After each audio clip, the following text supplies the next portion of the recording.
Señor, abre mis labios y mi boca proclamará tu alabanza.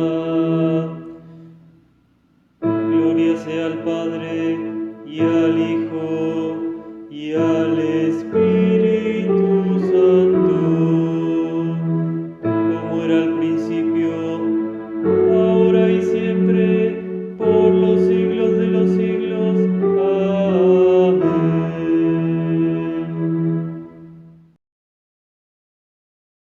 Aleluya, aleluya, aleluya.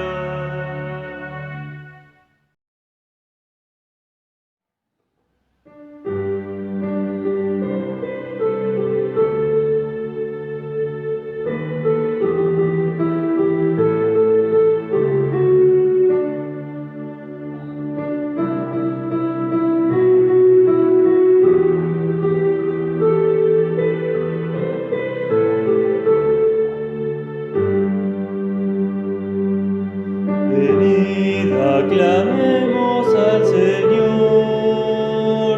demos vítores a la roca que nos salva. Entremos ante Él dándole gracias, aclamándolo con cantos,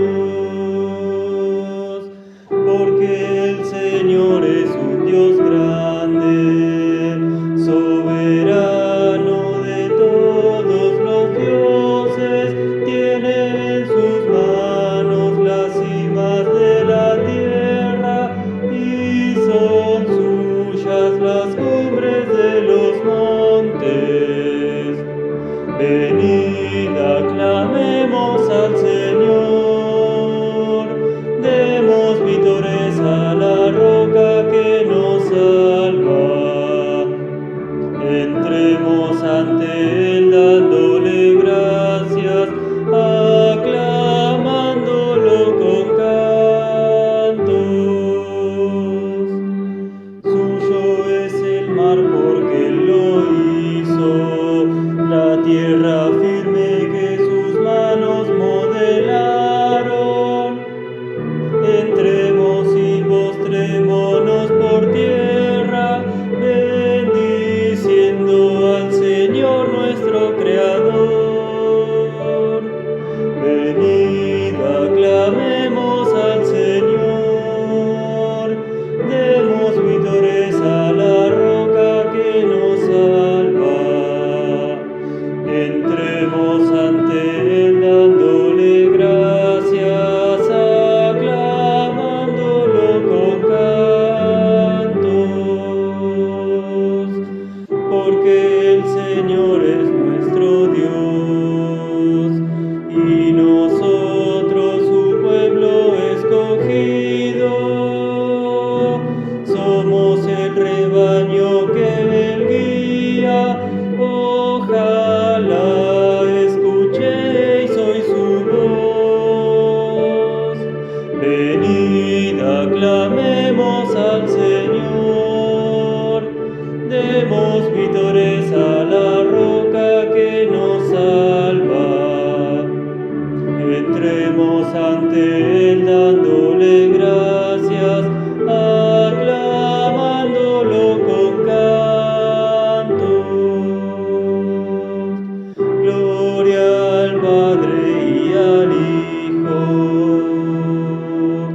y al Espíritu Santo, como era en el principio, ahora y siempre, por los siglos de los siglos. Amén. Venid, aclamemos al Señor, demos vítores a la roca que nos salva. Entremos ante Él dándole gracias, aclamándolo con cantos.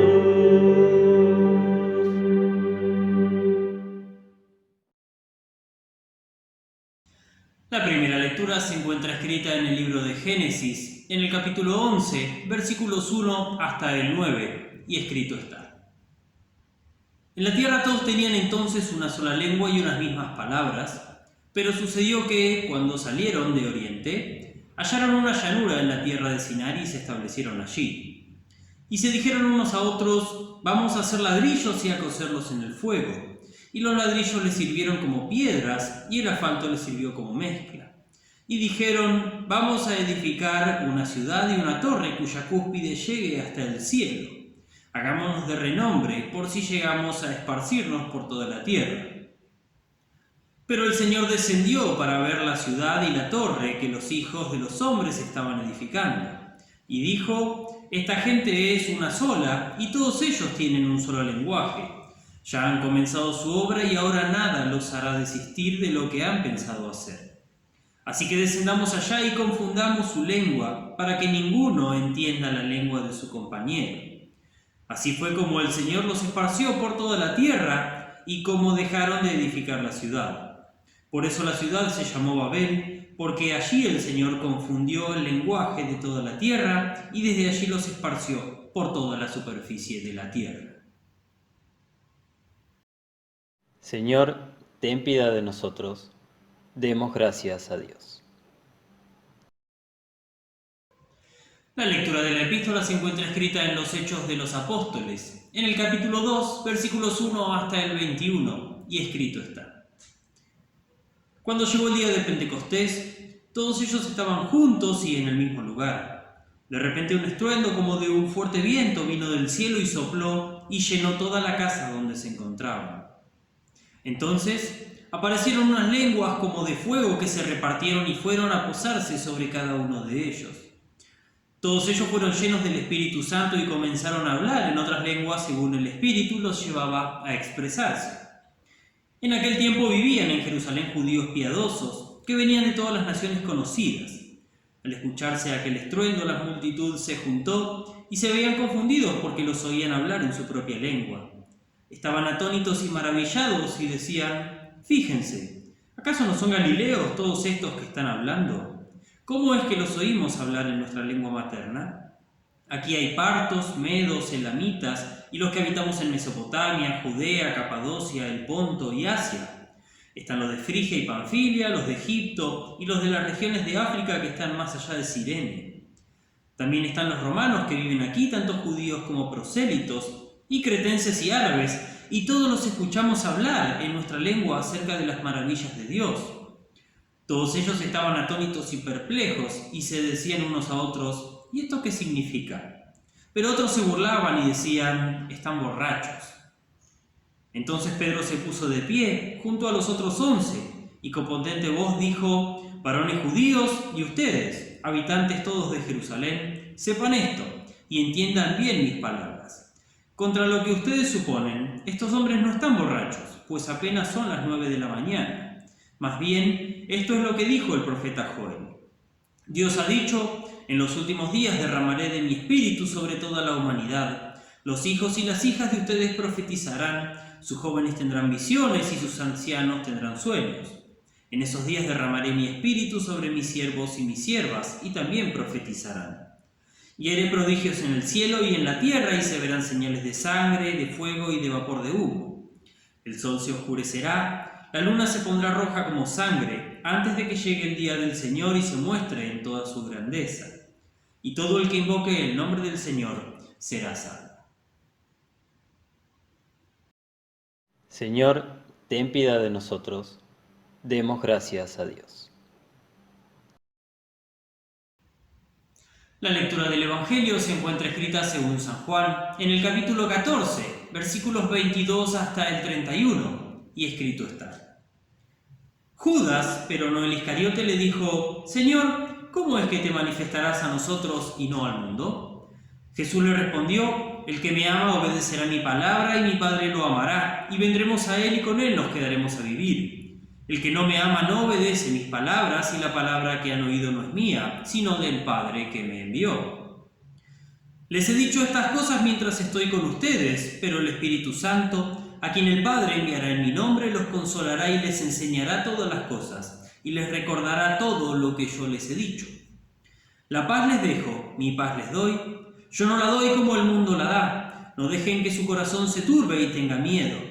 Ya me han oído decir que me voy, pero que vuelvo a ustedes. Si ustedes me amaran, se habrían regocijado de que voy al Padre, porque el Padre es mayor que yo. Les he dicho esto ahora, antes de que suceda, para que cuando suceda ustedes crean. Yo no hablaré mucho con ustedes, pues viene el príncipe de este mundo, que ningún poder tiene sobre mí. Pero para que el mundo sepa que amo al Padre y hago todo tal y como el Padre me lo ordenó, levántense, vámonos de aquí. Dios, que muchas veces y de distintas maneras habló en otros tiempos a nuestros padres por medio de los profetas, en estos días finales nos ha hablado por medio del Hijo. Gracia y paz de nuestro Señor Jesucristo sean con ustedes ahora y siempre. Amén. Tengo un hijo de 2 años y 2 meses. Cada vez está más cerca de hablar con oraciones completas. Una de sus primeras palabras, si no la primera, fue ¿por qué?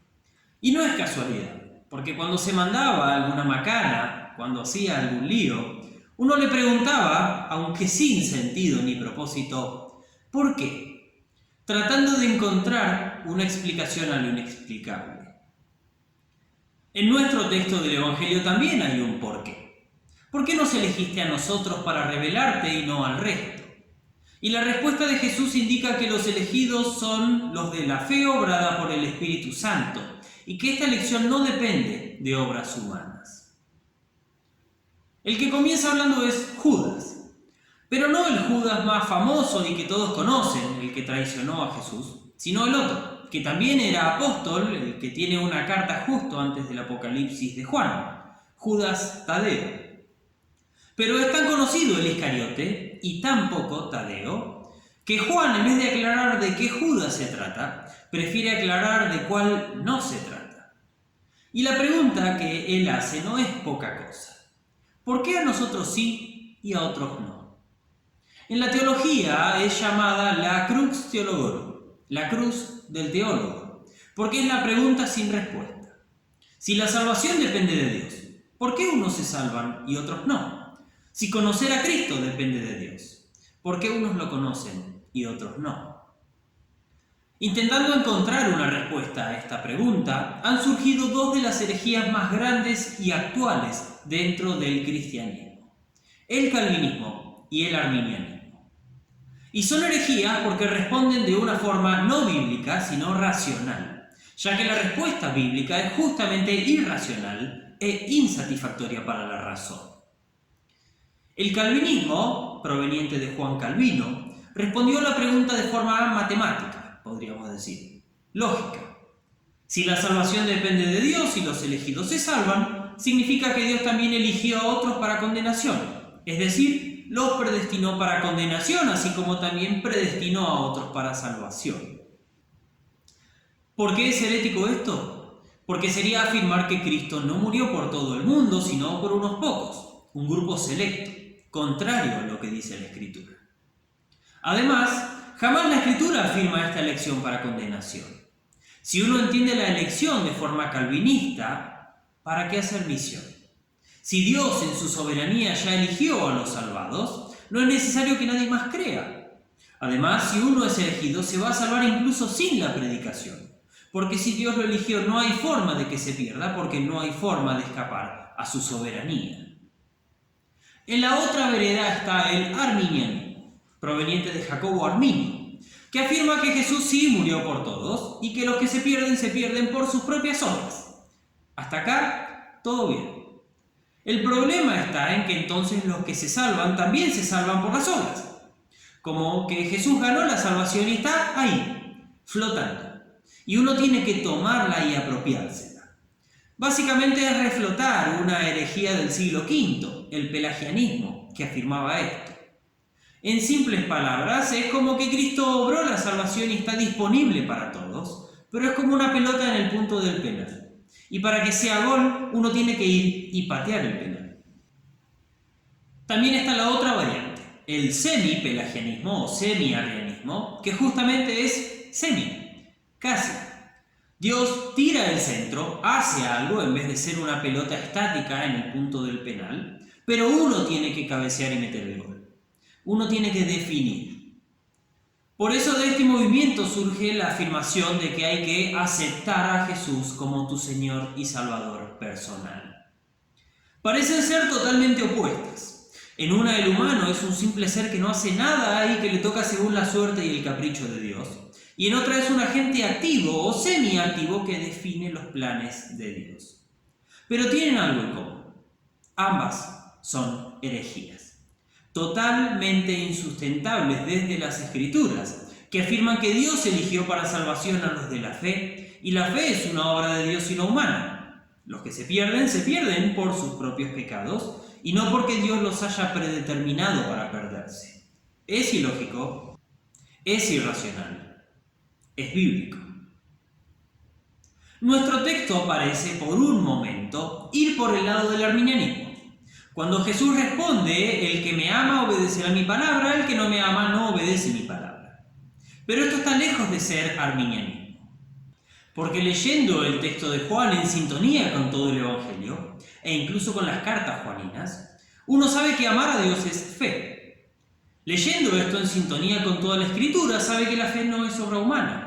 Y además no se trata de que hay que obedecer primero para entonces amarlo, como que el amor es resultado de obedecer a su palabra, sino que justamente el obedecer es consecuencia del amar.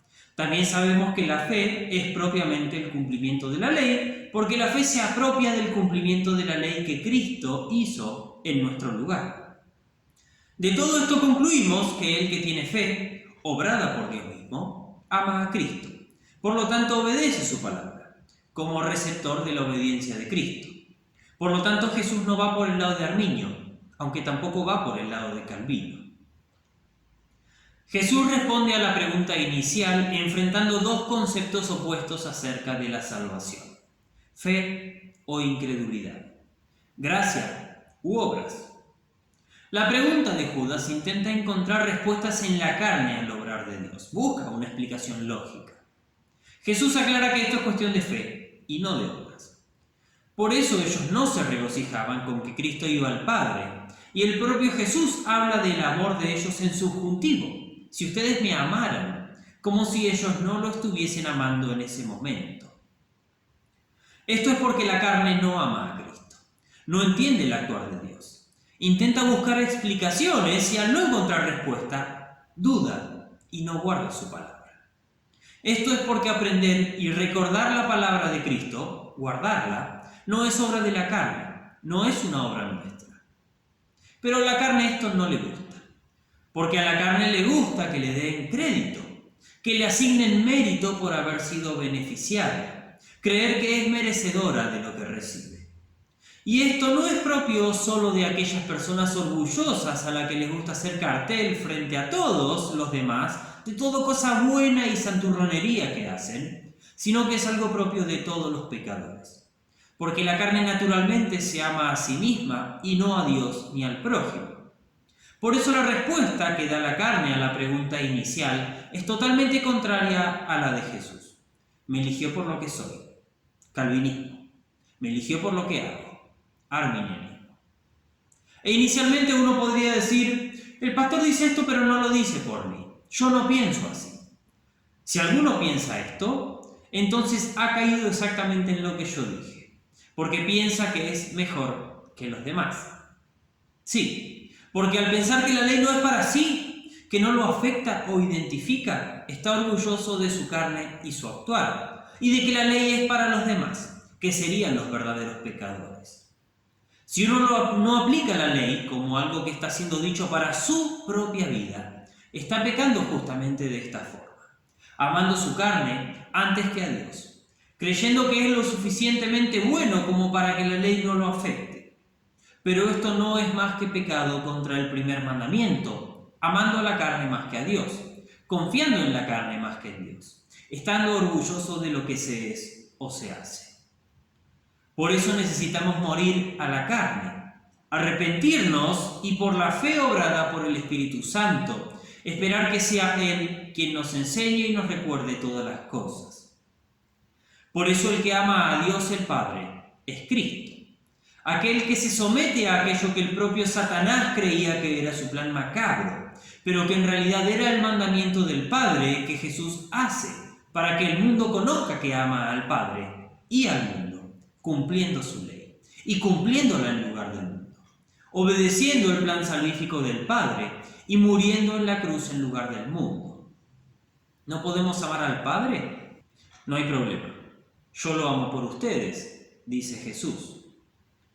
Por eso la buena noticia es que frente a nuestra falta de méritos o nuestros méritos inútiles, el mérito para salvación no es nuestro ni necesita ser nuestro, sino que es puro mérito de Cristo, el cumplidor de la ley y el pagador de los pecados del mundo.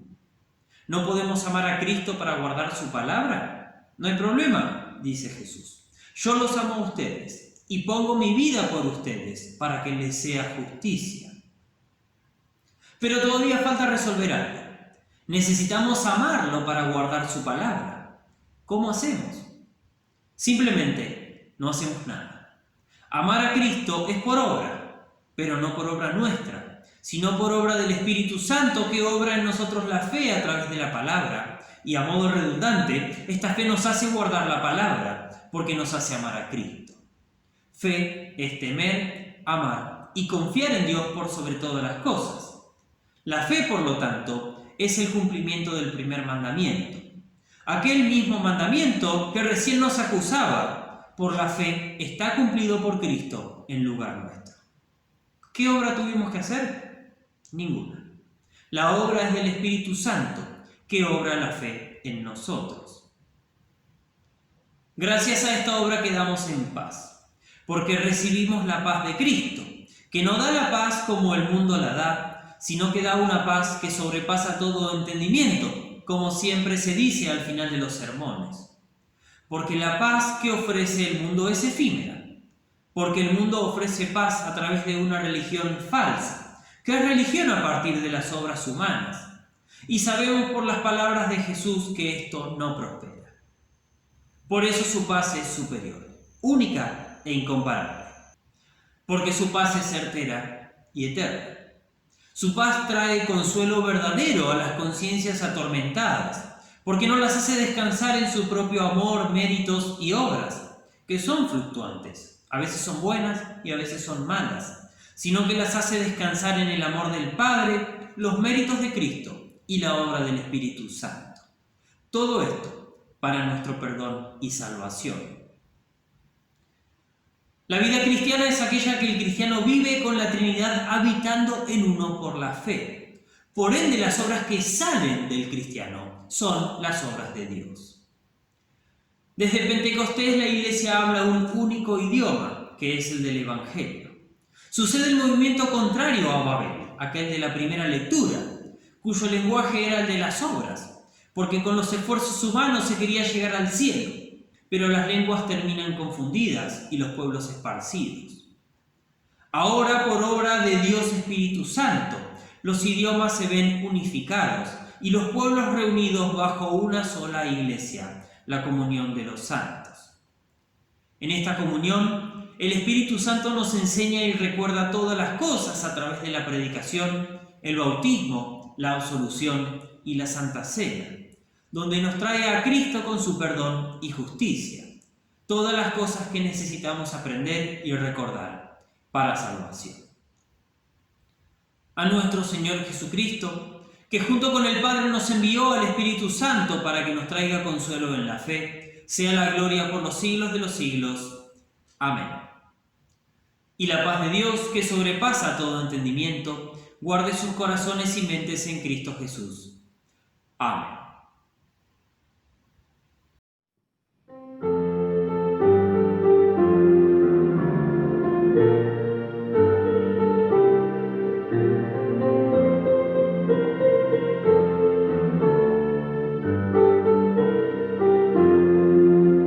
Bendito sea el Señor, el Dios de Israel, porque ha visitado a su pueblo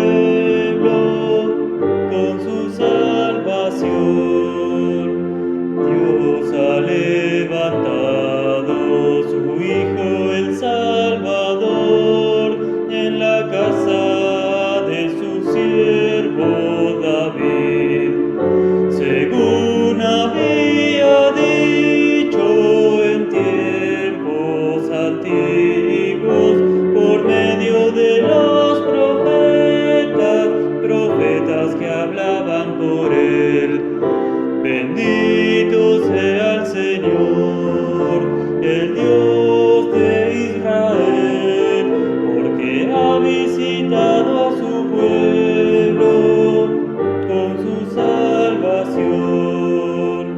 De los enemigos nuestro Dios nos rescatará, y de aquellos que nos odian también. Recordará su alianza y sus juramentos, será fiel a sus promesas que le hizo Abraham. Bendito sea el Señor, el Dios de Israel, porque ha visitado a su pueblo con su salvación. Dios va a concedernos que libres y sin temor y arrancados de los que hacen mal, unidos en su reino, le estemos sirviendo con santidad y justicia por siglos y siglos sin fin. Bendito sea el Señor, el Dios de Israel, porque ha visitado a su pueblo con su salvación. A ti, niño, te llamarán profeta del Señor, porque preparará sus caminos, pregonando la paz y el perdón. Bendito sea el Señor, el Dios de Israel, porque ha visitado a su pueblo con su salvación, a darles la salvación. Viniste, oh Señor, llegaste a tu pueblo para entregarles perdón. Bendito sea el Señor, el Dios de Israel, porque ha visitado a su pueblo con su salvación. En su misericordia nuestro Dios nos visitará, como sol que nos ilumina, guiándonos por senderos de paz. Bendito sea el Señor, el Dios de Israel, porque ha visitado a su pueblo con su salvación. Gloria al Padre eterno, gloria a Dios Hijo Jesús, gloria al Espíritu Santo por los siglos y siglos sin fin. Bendito sea el Señor, el Dios de Israel, porque ha visitado a su pueblo con su salvación.